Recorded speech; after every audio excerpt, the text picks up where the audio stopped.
Biological evolution has two big ideas. One of them has to do with how the process occurs, and that's called microevolution. It's evolution going on right now. Evolution is going on in your body right now. You've got about 10 to the 13th bacteria in each gram of your feces, and they have enough mutations in them to cover the entire bacterial genome. Every time you flush the toilet, you flush an entire new set of information on bacterial genomes down the toilet. It's going on all the time.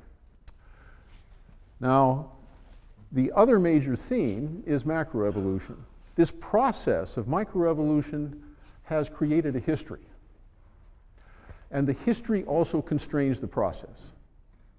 The process has been going on for 3.8 billion years. It has created a history that had unique events in it, and things happened in that history that now constrain further microevolution going on today. That's one of the tricky things about evolution. It has many different scales. My wife always gets frustrated with me. She says, well, when did that happen? I said, oh, not too long ago, only about 20 million years. And you know, that's what happens when you become an evolutionary biologist. You zoom in and out of deep time a lot. And this process of microevolution is going to be the first thing we examine. It's the nuts and bolts. It's what's really created the patterns. But the patterns of macroevolution are also very important because they record the history of life on the planet and they constrain the current process. So the evolution part of the course is set up basically with 2 introductory lectures. Then I'm going to spend 6 lectures talking about microevolutionary principles. So these are things that you can always return to if you were puzzled about a problem. Then there'll be 5 lectures on how organisms are designed for reproductive success. This includes cool stuff like sexual selection, mate choice, that kind of stuff. I usually manage to give the sexual selection lecture just about on Valentine's Day. Then we'll do macroevolutionary principles. This has to do both with speciation, how new species form, and with how biologists now analyze the tree of life to try to understand and infer the history of life on the planet. Then we'll take a look at that history, looking at key events, and this includes both fossils and the diversity of organisms and some abstract organizing principles about life. So all of those are part of how we can analyze the history of life on the planet. And then just before spring break, we will integrate micro and macroevolution. We'll do it in 2 different ways. We'll do it with coevolution, where micro and macro come together. And we'll also do it with evolutionary medicine, where both kinds of thinking are necessary really to understand disease and the design of the human body. So, where did this idea of evolution come from? Well, there are always ideas. You can go back to Aristotle and find elements of evolutionary thought in Aristotle. But really, it's a 19th century idea.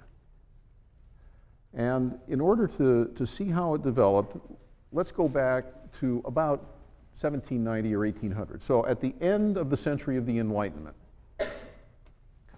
At that point, if you were to ask a well-educated person living in a Western culture how old the world is, they would say, oh, thousands of years. And if you were to ask them, well, where did all these species on the planet come from? They would say they were all created just the way they look now, and they've never changed. And if you ask them, have there ever been any species that went extinct? They would say no. Everything that was created is still alive and can be found somewhere on the planet. So when Alexander von Humboldt, who was certainly a creature of the Enlightenment, sets out to explore South America, he thinks that he might encounter some of those strange fossils that the French have been turning up in the Paris Basin on top of a tepue in Venezuela. So he really thought that there was a lost world. Of course, Arthur Conan Doyle later wrote a novel about that. But I mean, these guys actually thought, hey, I go to Venezuela or I go to the Congo, I might meet a brontosaurus. That was what they thought at that time. They thought that adaptations were produced by divine intervention. They did not think that there was a natural process that could produce anything that was so exquisitely designed as your eye. We now know that your eye is in fact very badly designed, but it looked pretty good to them. Anybody here know why the eye is badly designed? What's wrong with your eye? It's got a blind spot, and it's got the nerves and the blood vessels are in front of the retina. The eye has to go through the light has to go through the nerves and the blood vessels to get to the retina. The octopus has a much better eye. Okay. Now, by the time that Darwin published his book in 1859, people thought that the world is very, very old. How old, they weren't sure. We now know about 4.5 billion. But at that point, based on the rate of erosion of mountains and on the saltiness of the ocean, assuming that the ocean had been accumulating salt continuously and that it hadn't been getting buried anywhere, which it does, people thought hundreds of millions of years. They weren't yet in the billions range, but they thought hundreds of millions. They knew that fossils probably represent extinct species. That was Cuvier's contribution. He did it for mammal fossils in the Paris Basin. Geoffroy Saint-Hilaire had had a big debate with Cuvier about homology, and that was in 1830. By the way, it was one that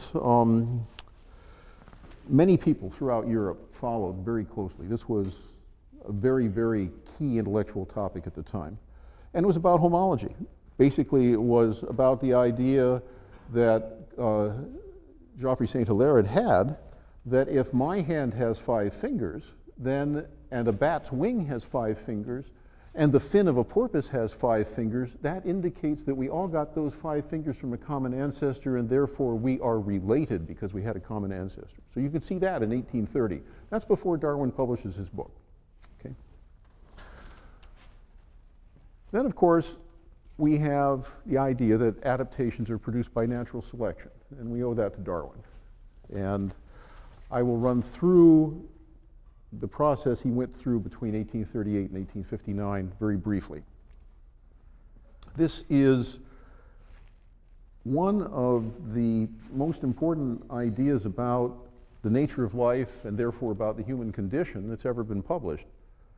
And I strongly recommend that if you have a chance, read The Origin of Species. Darwin actually was quite a good writer. It's Victorian prose, so it's a little bit like reading Dickens. But it's good stuff. He has a nice rolling style. How did he come to it? Well, Darwin was a med school dropout. Went to Edinburgh, didn't like med school, loved beetles, and became passionate enough as a naturalist to become known as a 22-year-old young man as a guy who might be a good fellow to have on an expedition. And the British Admiralty was sending Fitzroy around the world to do nautical charts, and Darwin got on the ship. So at an age not very much greater, or perhaps even a bit younger than some of you, Darwin sets off. He's 22 years old. He wants to know how species form.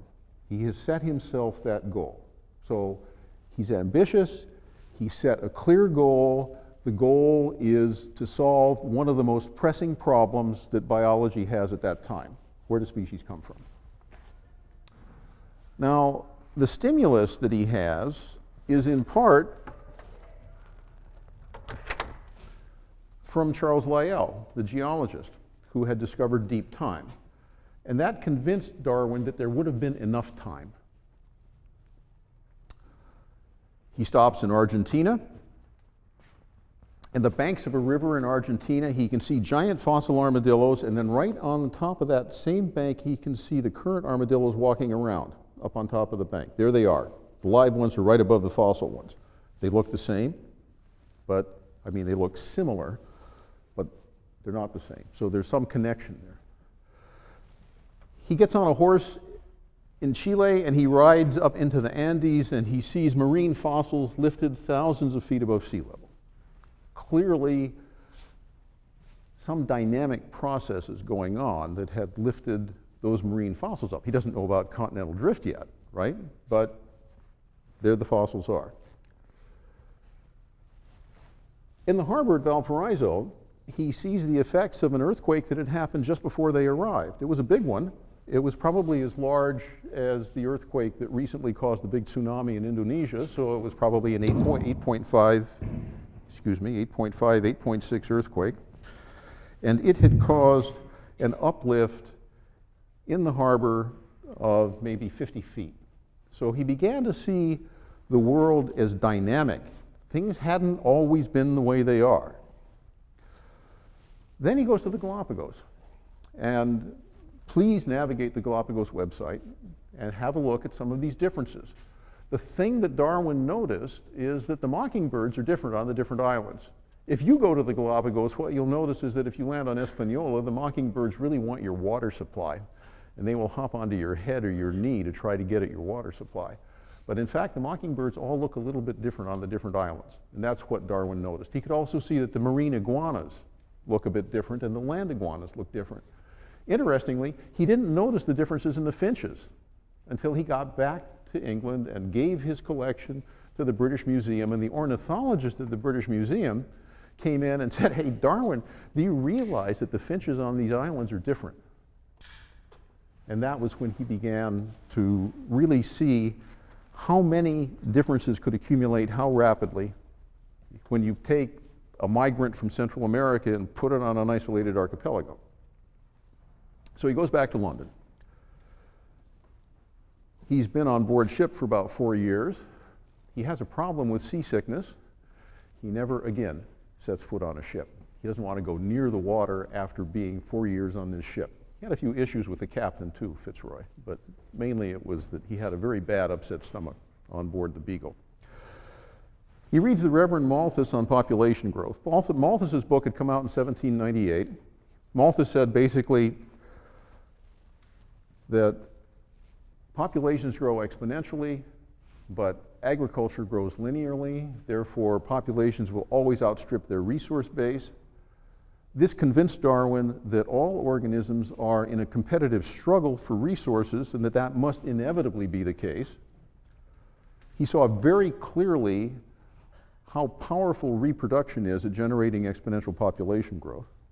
We will come back to that in the ecology portion of the course. And we now know that organisms are in competition really essentially not just over food resources, they are in competition over anything that will get their genes into the next generation. So that can be competition for mates, it can be competition for nesting sites, competition for food, lots of different things. But at any rate, this primed Darwin's thinking. So he writes down the idea of natural selection. It comes to him in 1838. It's in his notebooks in 1838. Basically, I'll run through natural selection in a minute. It's a deceptively simple idea because the mechanism looks so simple, but the consequences are so wide-ranging. Darwin recognized what the consequences were, and he didn't publish immediately. He did other things. He went off and he worked 5 or 6 years on barnacles. He wrote down lots of ideas about things unrelated to natural selection. And he wasn't really jogged out of this until a letter arrived in 1858 from Alfred Russel Wallace, a young British naturalist who had, in a fit of malarial fever, had the same idea in Indonesia. And Wallace knew that Darwin had been thinking about these things, and he sent Darwin a letter. And at that point, Darwin, British gentleman as he was, had to decide whether he would do the sort of gracious, honorable thing and let Wallace have the idea, or do the honest thing, which his colleagues knew, was that he had already had the idea. And what they decide upon is that they will do a joint publication. So if you go to the Biological Journal of the Linnaean Society for 1858, which is in the Yale Library, you can look up the back-to-back papers by Alfred Russel Wallace and Charles Darwin in which the idea of natural selection is laid out. And then Darwin rushes his book into print. So he has been working on a book that was probably going to be about 1,200 pages long, And instead, he publishes an abstract of it, which he calls The Origin of Species, which is about 350 pages long. And it sells out on the first day, sold all 6,000 copies on the first day, and it has remained in print ever since. That's the Beagle. Darwin slept in a hammock in the captain's cabin at the back of the ship, which rocked horribly. And that's essentially all I want to do about the development of the idea of evolution. Basically what I did was I wanted to give you the feeling that there was somebody like you who went out and knew what a deep problem was and happened to have the luck to get into a special situation where they were stimulated and came up with an idea that changed the world. No reason it can't happen again. So now I'm going to give you a brief overview of microevolution and macroevolution.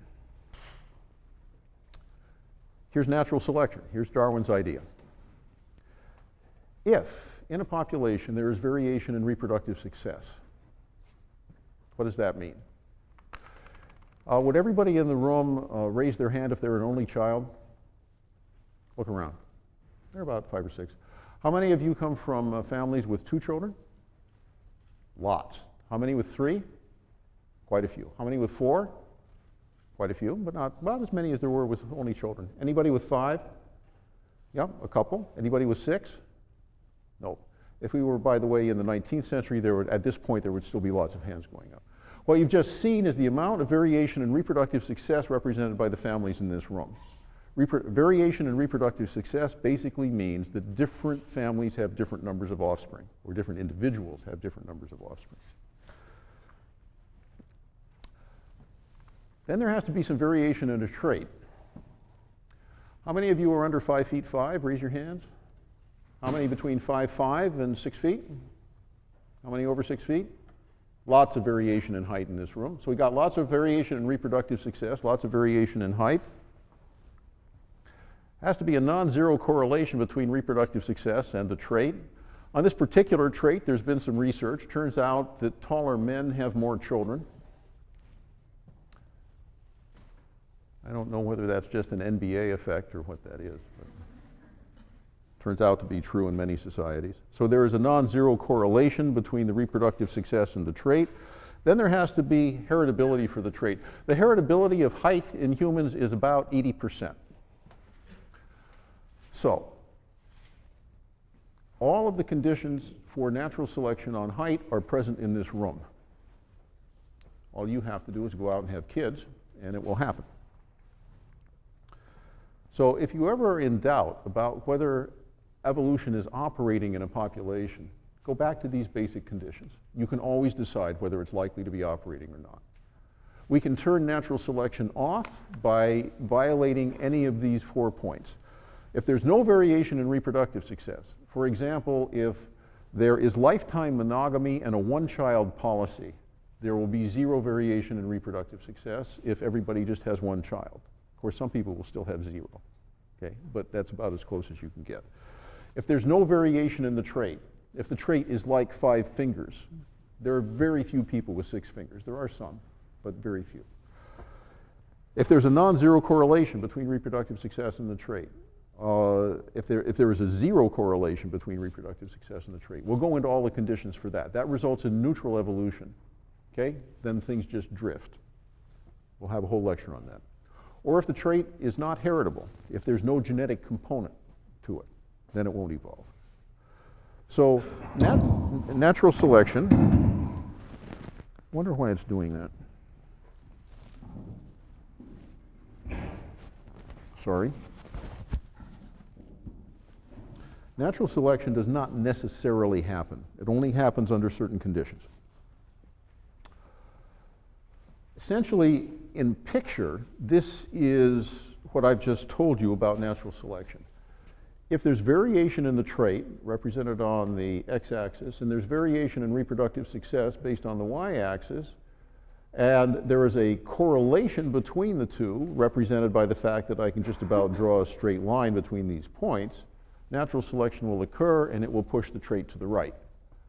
If all of these conditions except the correlation occur. So you have variation in the trait, variation in reproductive success, but no correlation, then you get random drift. And these two situations result in radically different things. This situation produces adaptation. It produces all of the fantastic biology that you're familiar with. It's produced meiosis, it's produced your eye, it's produced your brain. It's extremely powerful. This situation on the right, the random drift situation, is what connects microevolution to phylogenetics, and it's what allows us to use variation in DNA sequences to infer history. And I'll get to that. That statement right now is opaque. Don't expect that one to be transparent at this point. But 2 or 3 lectures from now, I will go into that in detail, and you will see that we need to have a process of drift in order to generate a kind of large-scale regularity that gives us timing and relationship in macroevolution. So both are driven by variation in reproductive success. The difference is in whether there's a correlation between the variation in the gene or the trait and the variation in reproductive success. If we have strong selection, we can get pretty amazing things. I could illustrate adaptation a lot of different ways. I could do it, say, with the leaf-cutting ants that were the first farmers. They domesticated a fungus 50 million years ago and have been cultivating it ever since. That would be one way I could do it. I could do it with the exquisite morphology of the deep-sea glass sponges and how efficient they are at filtering stuff out of the water. I could do it with the design of a shark's body. Lots of stuff.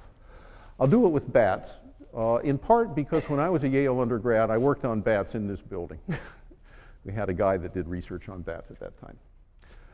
Now, a lot of bats are insectivores, and they will hunt moths at night in complete darkness, and they do it with sonar. The bat only weighs about, say, 50 to 100 grams, and it is making a sound that is as loud as a Metallica concert when you're standing right next to the lead guitar's speaker system, okay? Or it's as loud, if you like, as a Boeing 747 taking off from a runway. It's this tiny little creatures making an incredibly loud sound. It's 130 decibels. It does that because the intensity of sound, the amplitude of sound, decreases with the square of distance, and it needs to detect an echo coming back from the moth. The echo coming back from the moth, which, by the way, it can pick up at a distance of about 20 feet, is about 1 million times less loud. And it's only coming in about 1 to 2 milliseconds later. So imagine, there you are. You've gone, whoo! Except a lot louder than that. And milliseconds later, you hear, and you haven't deafened yourself. That's exquisite. It has all kinds of physiology in its ear to hear the returning echo, and it can actually discern whether or not it's looking at a kind of a fuzzy moth or a smooth beetle. The moth has all kinds of adaptations to try to get away from the bat. It hears the bat, bat's cruising around, moth hears the bat. Moth goes into a desperate spiral, diving towards the ground. Okay, bat starts to swoop in. There is a mite that lives in the ear of moths. I think you begin to understand the problem that this mite has. If the moth gets caught, the mite will be eaten. The mite solution, it only lives in one ear. If you collect moths and you look for mites in their ears, you will find that they are always only on one side. So the moth always has a clear ear so it can hear the bat. There's stuff like this all through biology. There's another kind of a bat called Noctilio, hunts fish. Noctilio basically detects ripples in the water surface, and then it swoops down and it gaffs the fish with its hind legs. It can detect a wire 1/10 of a millimeter in diameter, sticking 1/10 of a millimeter above the water surface. When I was taking care of bats, I had never seen an Noctilio. I thought, God, this must be the greatest bat in the world. About 4 years ago on the Amazon, my wife and I went out in a canoe at sunset on a lake just off the Amazon River. It was starting to get dark. All day long, the kingfishers had been fishing on that lake. And during the day, the lake had gotten covered with a lot of food that the fish wanted, but they were afraid of the kingfishers. As it got darker, the kingfishers couldn't hunt anymore, and the whole surface of the lake dimpled with the fish coming up to eat the food. So their timing was exquisite. They knew exactly how dark it had to get before they were safe. Fish came up and started to eat the food. At that point, it was just shortly after sunset, the bat falcons were still stationed around the lake. You could see up on the trees, falcons sitting up on the limbs and making flights off of the limbs. About 15 minutes after the fish started to eat, it got dark enough so that the bat falcons couldn't hunt anymore. And at that point, Noctilio came out, and the water was covered with hundreds of bats that were catching the fish. They were catching the fish within a meter of us. Now, there are a couple of things about that story that I think I'd like to underline. One is that that entire community is exquisitely adapted. Every element in it knows when everything is going on and what the risks are and what the costs and the benefits are. The other thing is that I had benefited from a liberal education, and when that bat came out and was flying around a meter away from my canoe in the Amazon, my life was so much richer because I had been waiting to see it for 40 years. I had heard about it in a course at Yale. I knew where it fit in. I knew what kinds of adaptations it had, and boy, was I happy to see it.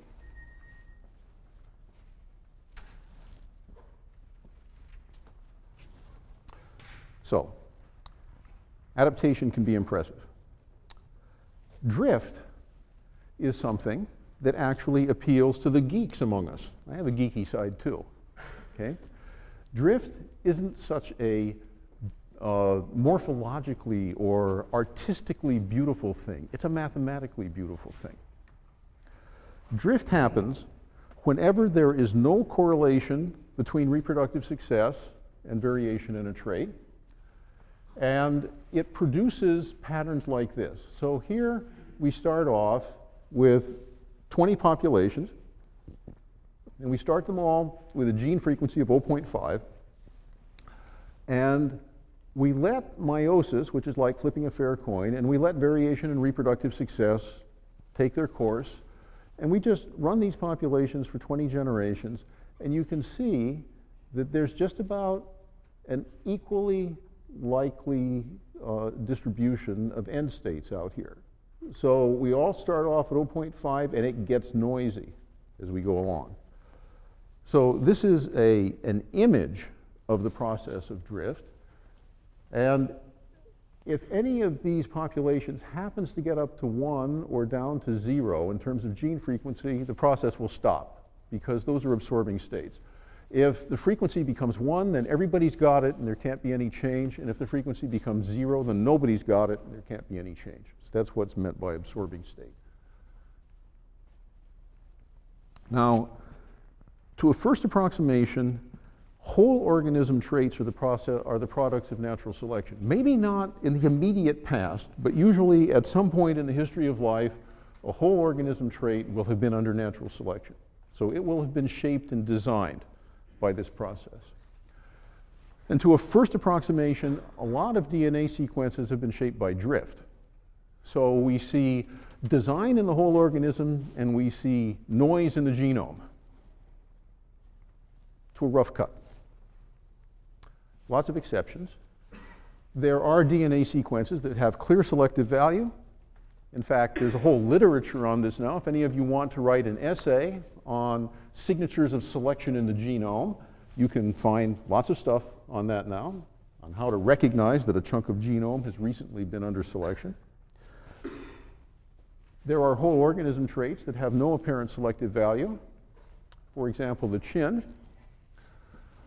The chin actually is the result of evolution operating on development to take a face which is like that of a gorilla or chimpanzee, which bulged out like this and essentially flattened it out so that we are vertically much flatter than a chimp or a gorilla. And as a result of this being pushed back, something that was there but kind of covered up stuck out. So that's where the chin came from. That doesn't mean chins were selected for. Now, it may be that after they originated, that there could have been a little bit of sexual selection operating on them, but certainly the developmental process that originally produced them didn't have to be adaptive. It could just be a byproduct of something that was going on basically from the mouth up. So the themes of microevolution are selection and drift. Natural selection is driven by variation in reproductive success. The strength of selection is measured by the correlation of variation in a trait with reproductive success. When there's no correlation, there's no systematic change, and then things just drift. Okay? About macroevolution, the big scale process, the big picture. Well, here are sort of the basic statements about macroevolution. If anybody asked you, what does this fancy word macroevolution mean? Tell them, basically, this is it. There's one tree of life. Everything on the planet had a common origin. Everything is related to everything else, with the possible exception of the viruses, which are too small for us to decide. Their genomes are too small. The branch points in the tree were speciation events. That's when new species were formed. This history is marked by striking major events. There have been mass extinctions, there have been meteorite impacts, there have been major changes in the organization of the information structure of life. And the biological disciplines that you may encounter map on to this timeline. So actually, different parts of biology study different parts of this process. The tree looks like this. This is the large-scale tree. So at this scale, what you see here are the three kingdoms of life, which are the bacteria, the archaea, and the eukaryotes up here. The roots at about 3.7 billion years, not million years. And at one point, a purple bacterium got into the eukaryotes and became a mitochondrion. And at another point, a cyanobacterium got into various plant lineages 3 times and became a chloroplast. So that's the large scale. And you're probably searching around on that to find out where you, the most important thing in the universe, are, and you're way up here on a little twig.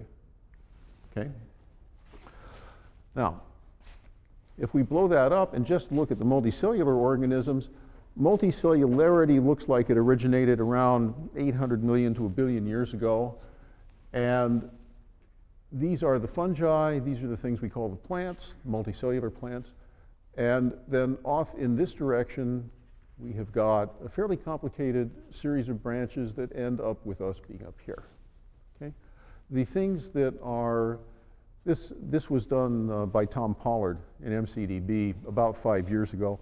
And at that point, the things in yellow had genomes that had been completely sequenced. Now there are hundreds of completely sequenced genomes.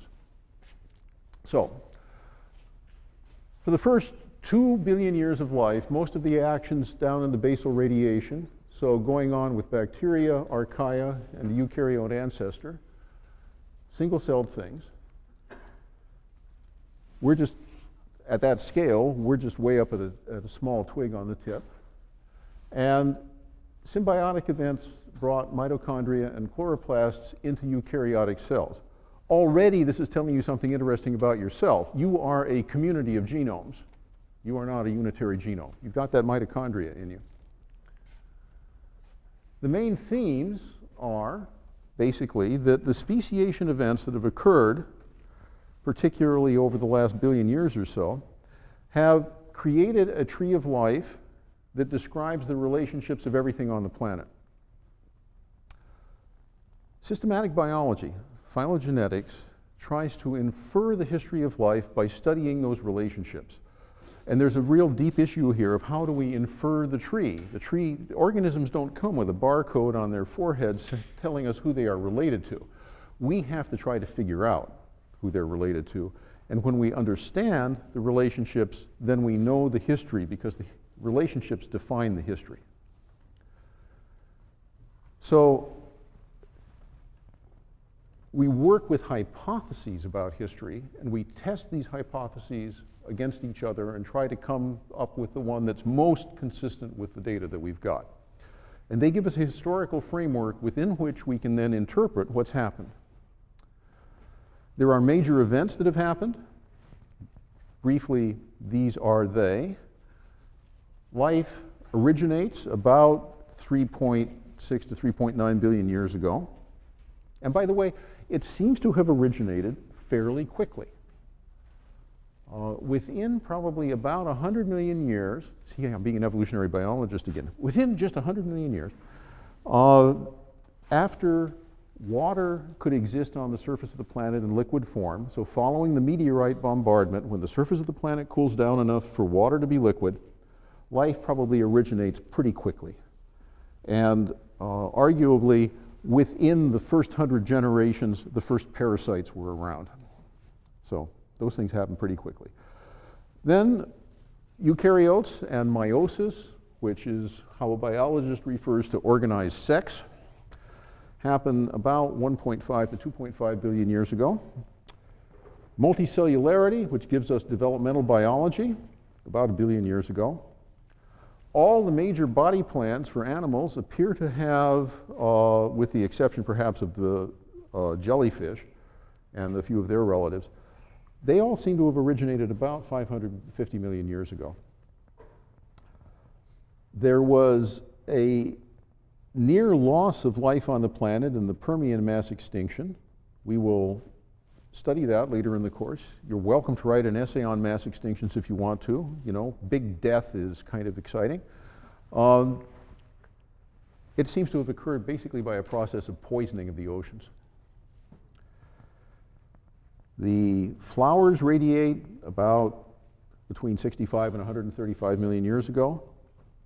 Language is important because once language occurs, then we have an independent kind of information transmission from generation to generation. We get cultural transmission. That's probably about 60 to 100,000 years old, at least with syntax and complicated information storage. Writing is only about 6,000 years old, and of course the important stuff is quite recent.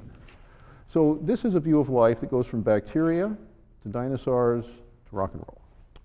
And that all can be studied with evolutionary principles. How do the biological disciplines map onto this? Well,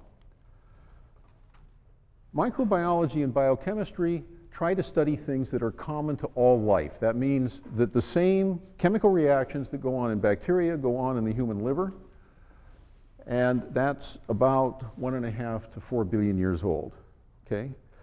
Genetics and cell biology study stuff that follows the evolutionary invention of meiosis to a large degree. There is bacterial genetics, but eukaryotic genetics is something which is studying things that are about 1.5 billion years old. Developmental biology and general physiology, those are multicellular disciplines. They depend upon the existence of a multicellular organism. That thing didn't come along until about 1 billion years ago. Neurobiology, you need cephalization, you need to have a complex nervous system.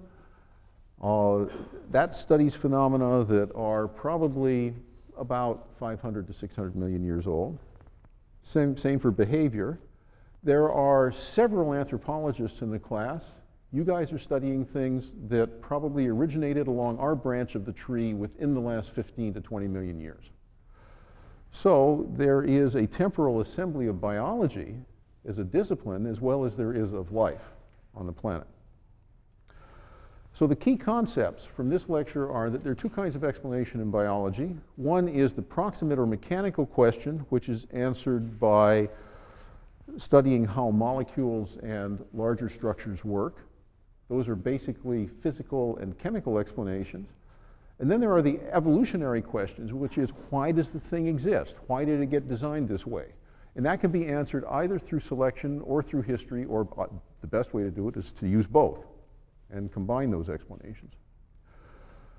The thing that distinguishes biology from physics and chemistry is natural selection. This is not a principle that you can find in a physics textbook or in a chemistry textbook. This is something that is a general principle that actually applies to lots of things besides biology, but it's not contained within physics and chemistry. And there is a pattern in biology that unites biology with geology and astronomy, and that's history. So there is an important element of historical thought in evolutionary biology, as well as the more abstract action of natural selection on designing organisms for reproductive success and shaping changes in gene frequencies. Now, I want to end the lecture by telling you something astonishing. I won't always be able to tell you something astonishing in every lecture, but one of the great privileges of teaching introductory biology or being in an intro bio class is that there are certain big things that never get discussed again. Okay? This is one of them.